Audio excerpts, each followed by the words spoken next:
দুই প্রান্তে বড় হওয়া দুই বান্ধবী। বাইরে থেকে দেখলে যেন তারা দুই ভিন্ন পৃথিবীর মানুষ। একজন তুলনামূলক একটু লম্বা, সোজা চুল, শান্ত আর একটু লাজুক স্বভাবের। পড়াশোনায় ভালো, সব কিছু গুছিয়ে করতে ভালোবাসে। বেশিরভাগ সময় চুড়িদার পরে, খুব কমই জিন্স পরে। আর অন্যজন একটু খাটো, কোঁকড়া চুল, স্বভাবে একটু রাগী আর নিজের মতামতে দৃঢ়। পড়াশোনায় মাঝামাঝি, কিন্তু জীবনের ব্যাপারে তার দৃষ্টিভঙ্গি খুব স্পষ্ট। জিন্স শার্টই তার পছন্দ। একজন হিন্দু আর একজন মুসলিম। সমাজের চোখে এটাই সবচেয়ে বড় পার্থক্য। প্রথম দেখা হয়েছিল কলেজের প্রথম দিনের প্রথম ক্লাসে। প্রথম আলাপের সেই মুহূর্ত থেকেই তাদের বন্ধুত্বের সূচনা। দুজনেই চা প্রেমী। তাদের হোস্টেলে রুম শেয়ার থেকে খাবার তালা শেয়ার, ধীরে ধীরে শুরু হয় জীবনের বড় বড় গল্প।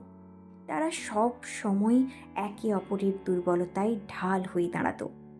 অদ্ভুতভাবে তাদের পছন্দ, অপছন্দ, ভাবনা সব যেন এক সুতোয় বাঁধা। দুজনেই ডিম, মাছ, মাঝে মাঝে চিকেন খেতে ভালোবাসে। দুজনেই সমাজ নিয়ে একইভাবে ভাবে।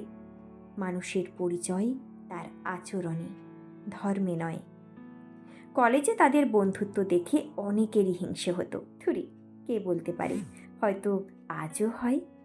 আবার অনেকেরই খুব পছন্দের জুটি তারা। কলেজ চত্বরে তারা একজন যেন আরেকজনের আইডেন্টিটি, মানে দুজনকে একসাথে দেখতেই সবাই অভ্যস্ত। মাঝে কেটে গিয়েছে অনেকগুলি বছর। এখন তারা একে অপরের থেকে অনেকটা দূরে। কোকড়া চুলের দৃঢ় মনোভাবের মেয়েটা এখনও অবিবাহিত হলেও অন্যজন বিয়ে করে সংসারী হয়েছে।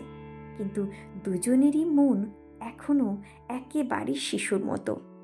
দুজন দুই প্রান্তে থাকলেও বছরে অন্তত একবার করে দেখা তাদের হয়েই থাকে। আর একসাথে হলেই না, কোনো গসিপ নয়, তাদের মধ্যে চলতে থাকে অদ্ভুত অদ্ভুত সব পরিকল্পনা।